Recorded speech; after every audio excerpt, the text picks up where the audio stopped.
Inside the hospitals of Beijing, there is a crisis unfolding. This is the scene in the eastern Chaoyang hospital.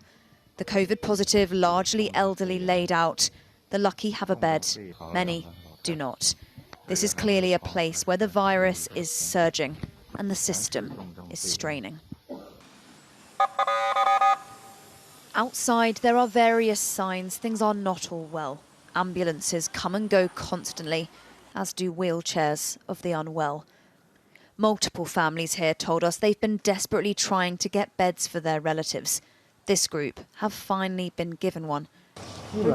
We've been waiting 10 days at least, they tell me. Almost everyone inside is elderly and infected. And while official numbers say very few people have died, the reality is clearly different. This cleaner spoke to us while on a short break. And lots of people, are there some people who are dying inside as well?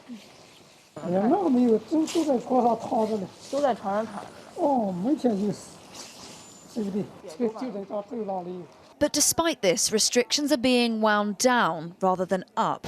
Things such as rules for foreign arrivals. This had been the welcome for those landing from abroad. Pens of people, buses to hotels, and then this, the only contact for multiple days. The response will now also be officially downgraded, meaning a return to such strict rules very unlikely.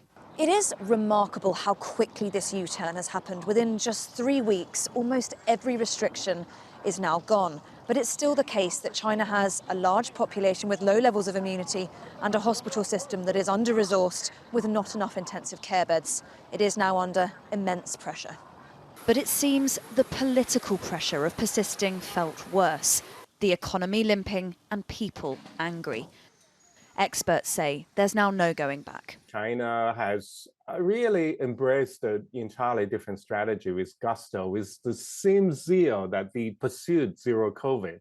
The criticism of the current approach is that the authorities had time to prepare. They could have educated the public. They could have taken more measures, including even making available basic fever reducers and so on. A reopened China without testing and rules is clearly a relief to many, but it's come at a speed, and that's come with a cost. Helen-Ann Smith, Sky News in Beijing.